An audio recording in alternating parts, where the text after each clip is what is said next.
This week's episode has been sponsored by Oh My Bod, shifting the evolution of pleasure. Hi, this is Suzanne, and you're listening to Sex Advice for Seniors. And I'm really excited to welcome back to the show someone who I spoke to quite a long time ago now, actually. It was. She's coming to us all the way from lovely, beautiful New Mexico. I see she's wearing her turquoise jewelry. I'm very jealous. And her name is Amara Charles, and she's a best-selling author, now published in 4 languages. Very exciting. A relationship and sexual empowerment expert. Yeah, my mouth isn't functioning today. Welcome, Amara, to the show. It's so great to see you again. Thank you. Thank you for having me back. It's really nice to see you again, Suzanne.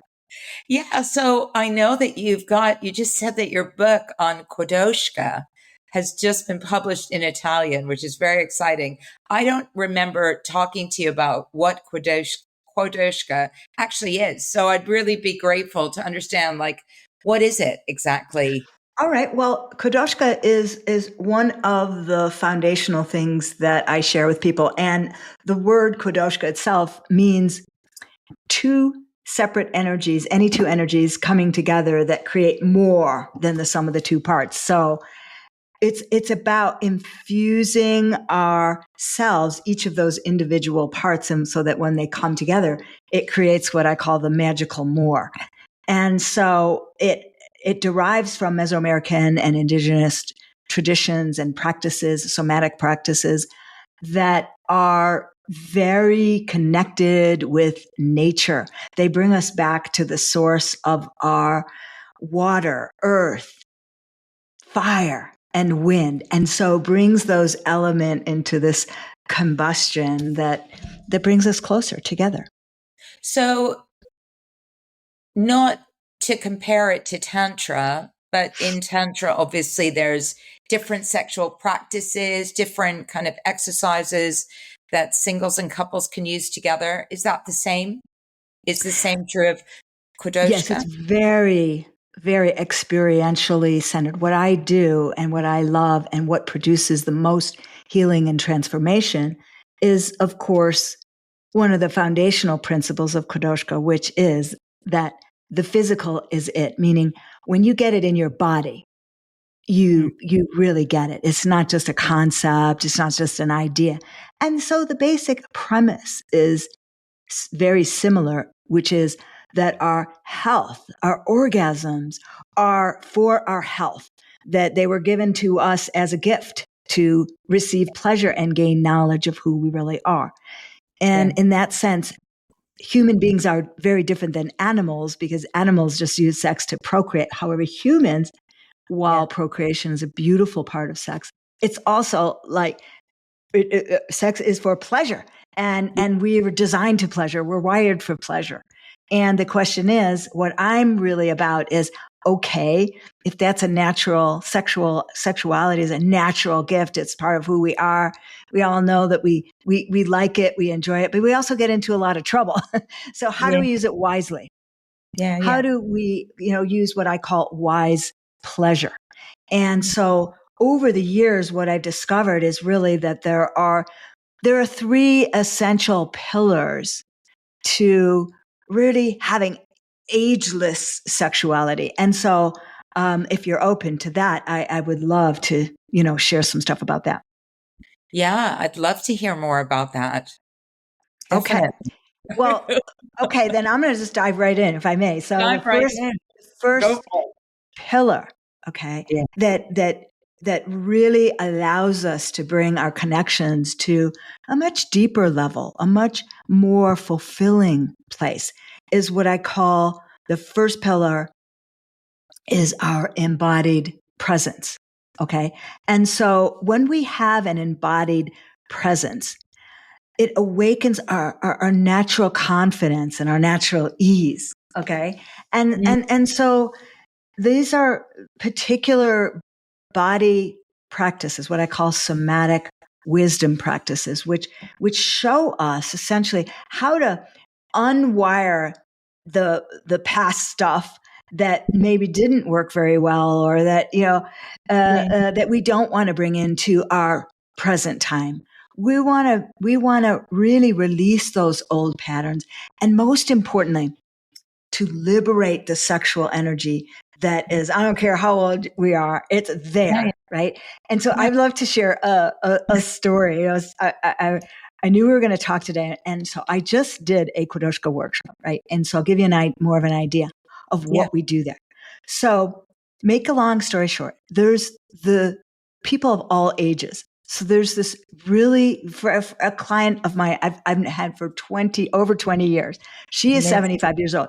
Now, the first night when we're all arriving, she falls and breaks her arm. And the story is we take her to the emergency ward, yada, da. And like, she's saying to me, Amara, I want to come back. I'm like, her name is Susan. Susan, are you serious? I'm coming back. She does. She comes back the next day.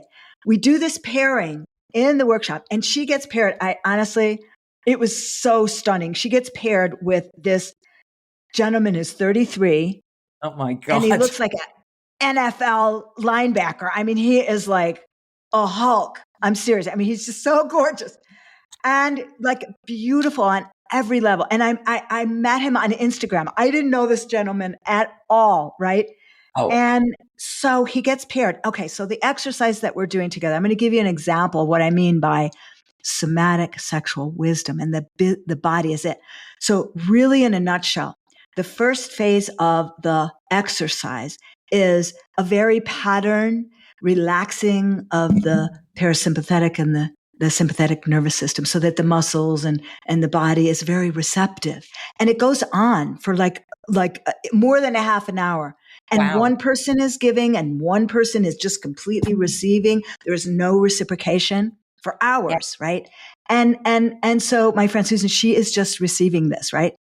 And she was all worried. She thought, I can't do this. I have a broken arm. And she just said, no, I'm doing it anyway. And I mean, that's like the fierceness. And I call it wisdom of aging. I was like, we get that we don't have like tons of experience, tons of time. I want to do it now. Right.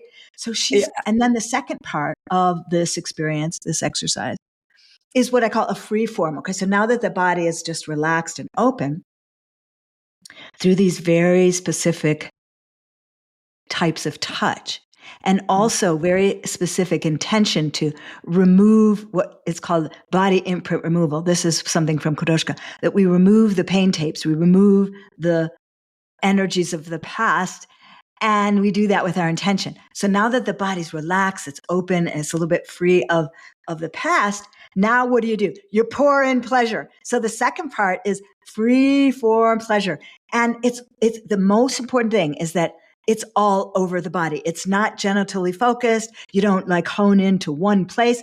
You want to pour in pleasure from your eyeballs to your toes, right? And every place in the body. And then in there, you also spend a great deal of time, and it's spontaneous and freeform. And then the third part is what is called the grounding and awakening. And so now that you've removed these memories from the body and you've poured in pleasure, what do you want to do? You want to ground it in. You want to really let it saturate, marinate, so that you accept and you feel good with this new pattern. It's neural programming, but it's also physical programming. Okay. That's what the shamanic work does. And they knew this like thousands of years ago, that it has to happen in the body, but your mind has to become congruent. It has to land. And so like the grounding part is all about this gentle, like you blow over the body and you take a feather over the whole body. And then the body is just going, okay. Oh, this feels, okay. And so you're retraining your whole being. And so anyway, so they finished this exercise, right? And this dude, I won't mention his name, he gets up and he goes, well, I wrote this sonnet. He shares this sonnet, and it's this whole kind of beautiful knight in shining armor that he saves this glorious maiden. And he's talking, of course, about this woman who broke an arm, who's doing this in a cast. And he's talking about how gorgeous she is and how beautiful she is. And I mean, the whole room is just like gobsmacked, right? And myself included. And this happens all the time. That's what we mean by spiritual sexuality. It's healing.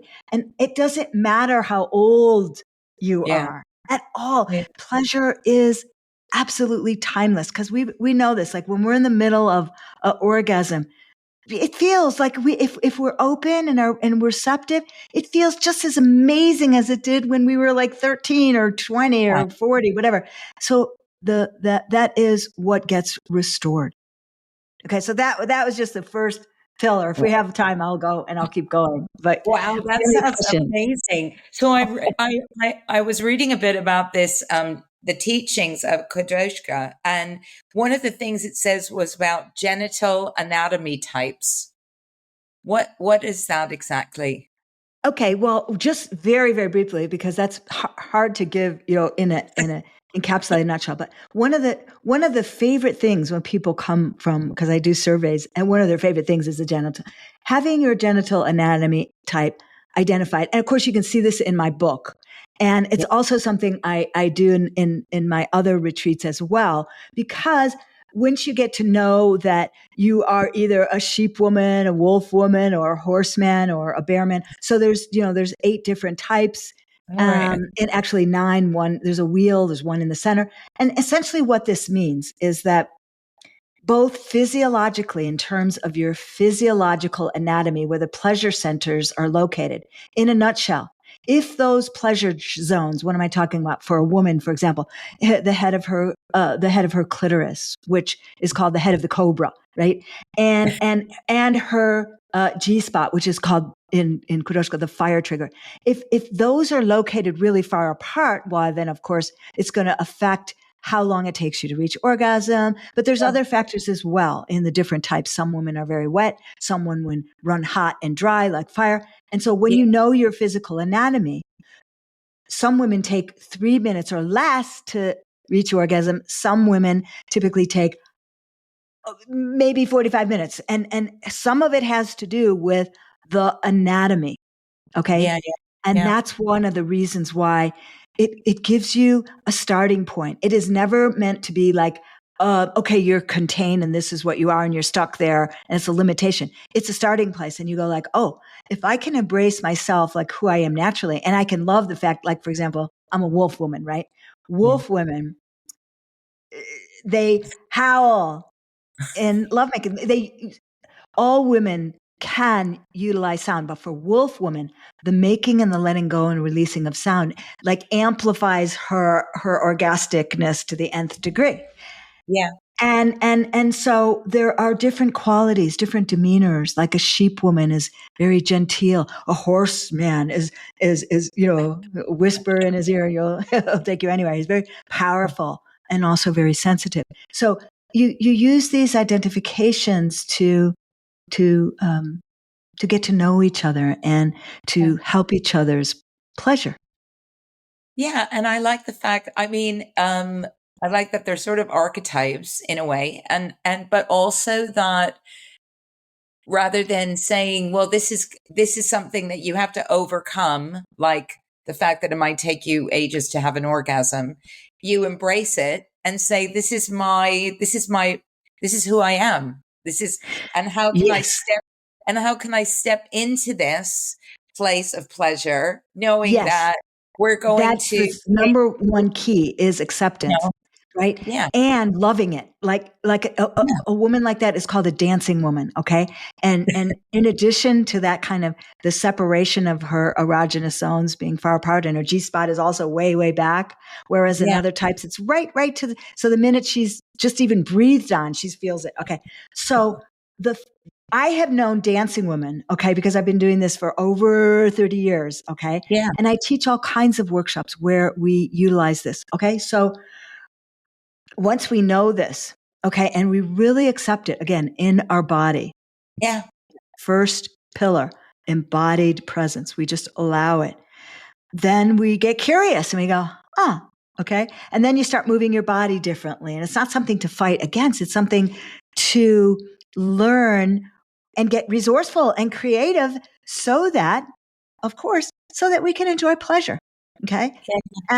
So that's really the essence of everything I share is self-acceptance and allowing pleasure. That pleasure is really, really healthy. And it's, the cool thing is, I like to bust a myth here. Like, we actually get more erotically intelligent as we age. Because we know this, like when we were young, we were just fumbling all over the place. There's a lot of emotional interference. Hopefully, as we age, a lot of that experiences, if we have learned, if we're still growing, if we're still open, if we're still curious, all right, we're going to make wiser decisions. Okay. So I call it like having wise pleasure, because that's the second pillar. Okay. Real quick, is what I call resonant communication. Okay. Yeah. There's really 10 keys to that, but I'm just going to share one. Okay. And basically what it is about creating understanding quickly so that we don't have to try so hard. Okay. And where you're starting to speak the truth. And I have another story about this yesterday. Okay. Top of my mind, because I just talked to her yesterday. This is a new client, and she also came to one of my retreats, one of my Mystic Rapture retreats. Okay. I do another retreat called Mystic Rapture, which I'll talk about. Anyway, she was with her husband for 32 years, and she still loves him. They have a really good, she loves a lot of thing about it. He was like ex-military, there's a lot of attraction. And she just decided over the years, she tried to bring him to some more spiritual things. And he kept saying, no, no. And then one day she just drew the line and said, I got to grow. So I meet a lot of people in this space where it's like, they don't want to give up their everything. Who wants to just like set up shop again? I mean, it's hard, right? But she was so needed to have experience, variety, and growth. And he allowed her to explore and go find herself and so forth. And she just said, well, I want a partner with me, who wants to come with me. So, that's what we are working together. And the thing, she opened up and had some experiences, but the remnants of the thing that still holds her back. Cause I asked her, what is it that really prevents you? Because she had a lot of people in her environment telling her, don't give up everything. Don't go. Don't, you're crazy. You're nuts. You're going to lose everything. And what the heck are you doing? So I said, well, you got to choose your core people.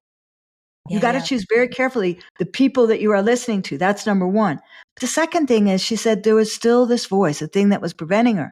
There's still this voice inside that was like, am I crazy? It's like, because her husband, even though he was open, he called her a spiritual slut. She just wanted to go and do it, and she was like, no, I really genuinely have this hunger. Okay.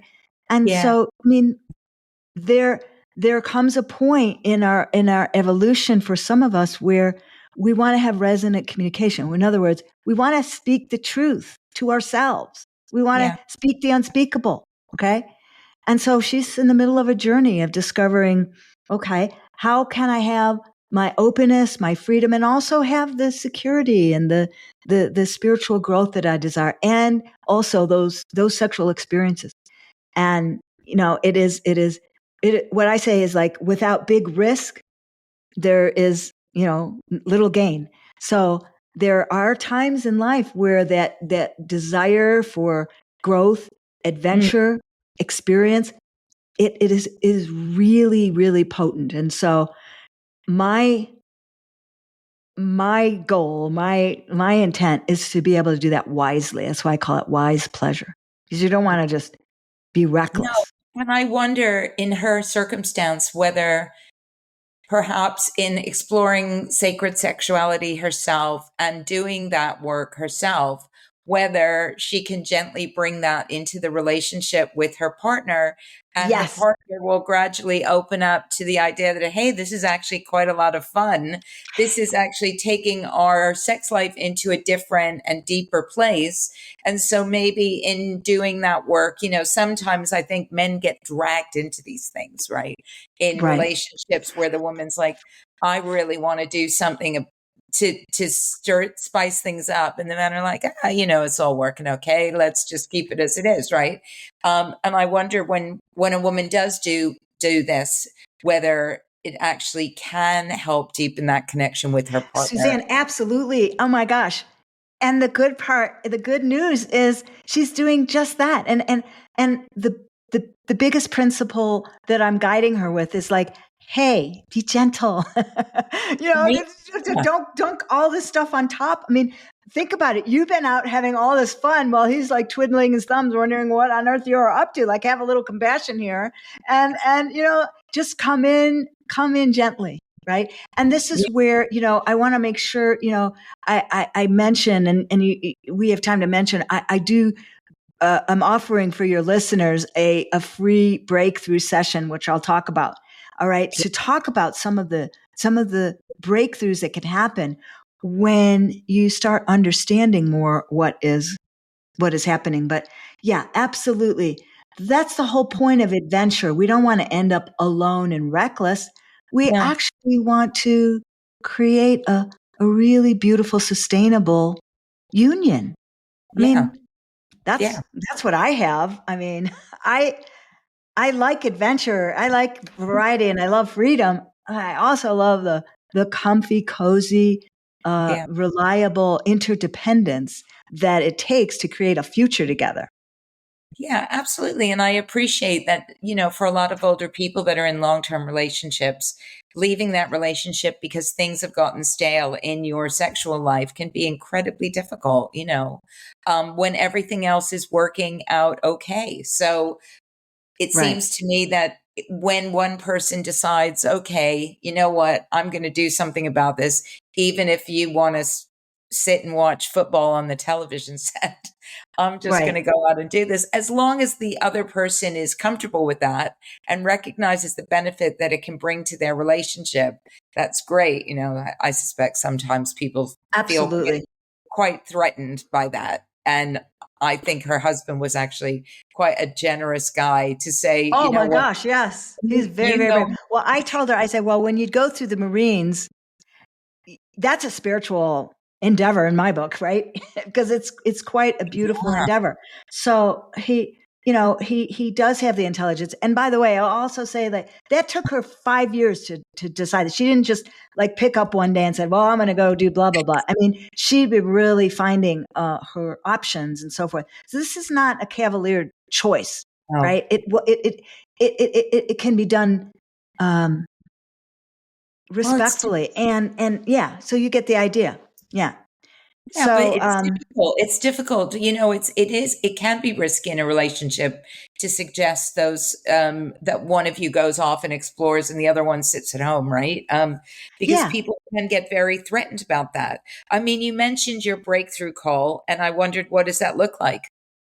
Okay. Well, it's an opportunity to speak personally, of course, confidentially, and to really take a deep dive into what is working, what's not working, and where you want to go. And on that call, we do create a path forward. Okay, what does it look like to Mm, potentially work together? What things are preventing you in your relationship, whether you're seeking a relationship or you're in a long-term relationship, it doesn't matter.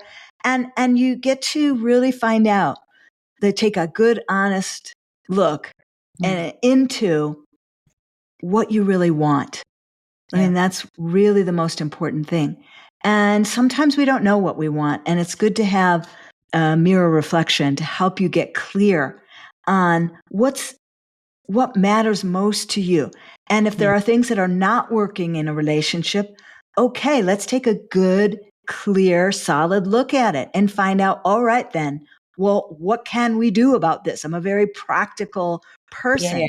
I yeah, believe that one of the bennies of getting older is that we have this real urgency of time, right? yeah, We don't have the time to spend, 10 years doing therapy and all that. Okay. 10 years of stirring around what's wrong about me, right?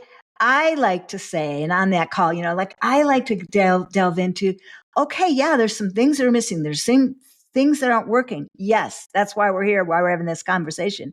yeah, And what's right about you?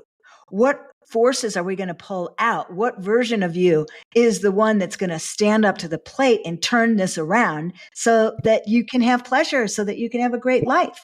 Okay. Yeah. Because that's what we want. Right. Yeah. That's what I have. That's why people come and are willing to risk and willing to like go and roll up their sleeve and do what it takes to turn this around. Because there's one thing I know, I've been doing this for over 30 years, Suzanne. Okay. And it's really true. It's going to sound trite, but like where there's a will, there's a way. We can turn anything around. Doesn't mean that you have to like put up with shit that's not like god awful. Okay. Sometimes you do need to leave a relationship. And I help people complete relationships in a good way so they can get ready for a new one. There is the right space for that. It's not always salvageable, but if it is salvageable, I say go all in and let's turn this around. And if you do have to walk away, at least you know, okay, I've done everything that I could. And we're leaving as good friends. People I work with, it's like they're set up and they can go into new situations instead of being all hooked into the past. And They're that's ready to start because fresh. many women, especially women, but also men, it's not just women. So many women in long-term relationships that ultimately leave with a sense of bitterness, I think, and feelings of, just like, what was that all about, and feeling bad. And then they take all that terrible negative energy and they wander around with it for a while until often somebody comes along and says, hey, let's reframe this, let's relook at it. And how much better would it be if you could walk away from your relationship with your head held high and just say, I did the best I could. We're friends. It's all good. Just wasn't meant to be. Right. Right. Yes. And as Yes. you say, then you take that energy of openness and availability and opportunity into the world, which makes you far more attractive to the world than the person who's walking around carrying those, those big. Right. And also like what I like to share is that the third pillar super quick is like we have to have a new understanding about what sexual alchemy is. Okay. Mm. And that's a topic I think, for another conversation, but essentially we have to really rewrite our whole story that our sexuality can help us grow. Our sexuality can be a source of vibrancy and aliveness instead of like a troublesome burdens and a burden. And how do we rewrite that? It's by understanding what sexual energy really is and how do we use it with beauty and wiseness, right? And if I had time, I would share another story because it's fun. How much time do we have? Extra A little time. bit. Okay. So this is another story. It was like this friend of mine, who I also, okay. So she'd been looking, her partner had a stroke and they ended their relationship. So she's like looking and dating for, 3 years. Okay. She moved here to Santa Fe where I live. And she just went to art classes and she just did all the stuff she loved. She went to concerts, she went to museums, et cetera, et cetera. She just put herself out. So the key is like, if you're on your own, it's like, go out, go out, go out. Right. And do what you love. So she did all that. But it was still, man, there are no good men around. There's like, I can't find, always like, so we went to this one a cappella concert in like a Gregorian church over here. And there was this guy sitting behind us, right? And then we went out after the concert to a hotel and we saw him there because we had noticed him. And she sets up a conversation with him. And long story short, after a half an hour, I said, I think I'm leaving. I got to go. She goes, where are you going? And I said, no. So I left him. Long story short, he came over to our house and they got on and they've been talking and they've been texting and so forth. And so she told me, I didn't think sex was going to be like too interesting. And honestly, he wasn't the kind of guy that I would have picked out of a crowd. Right. But there he was, like lying on my bed. They had the best sex. And this was, I mean, they're like in their 70s. Right. And it is like, I'm just like to share these stories because I like to gather proof and evidence that when we are open and we are curious and we are committed to growing, no matter what, right? We Yeah. can and we will find people of like resonance. Okay. Yeah. And those are like my parting words. I'd like to have hope. And again, you can go on my website, amaracharles.com, to find that breakthrough session. I give a complimentary to your listeners, a complimentary breakthrough session. I'm Amara Charles, and you just go on my website, amaracharles.com, and you'll find the way to sign up, or I'll send you a link, and we'll take care of that. And I'd love to, speak personally. That's what so great. Well, you're such a legend. I've mentioned you. I've mentioned you to people before, and they're like, "Oh my God, she's a legend." You're really, people. Yeah, you're doing your thing. You're out there for 3 decades helping people. I just Can wish I I was. just mention one more thing? Like, Yeah, I am walking my talk, because I could just rest on my laurels and do Kodoshka forever.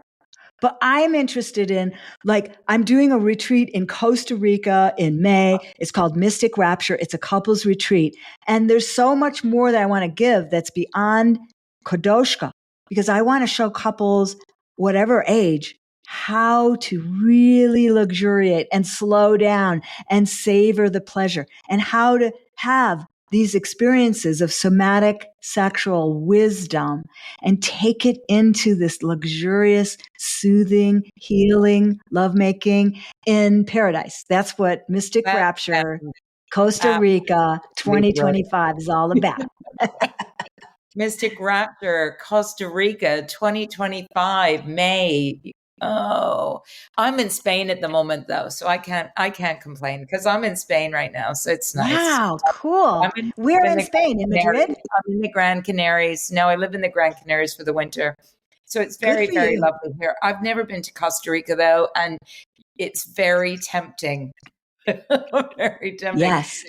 Yeah. Pura Now vida, pure life. It's all I need to beautiful. do is find somebody that wants to go there with me. So Are you looking? I have someone. I do. do you? I do. Oh, I Let's talk. well, but for me, in I have a I'm also situation. my side gig is I'm a matchmaker for awesome people. We can go offline and talk about that. Okay. Anyway, it's been lovely to speak to you. And I'm going to publish all the information so people can check out your site and your breakthrough call and take advantage of that, and have a lovely, lovely day. You too, my dear.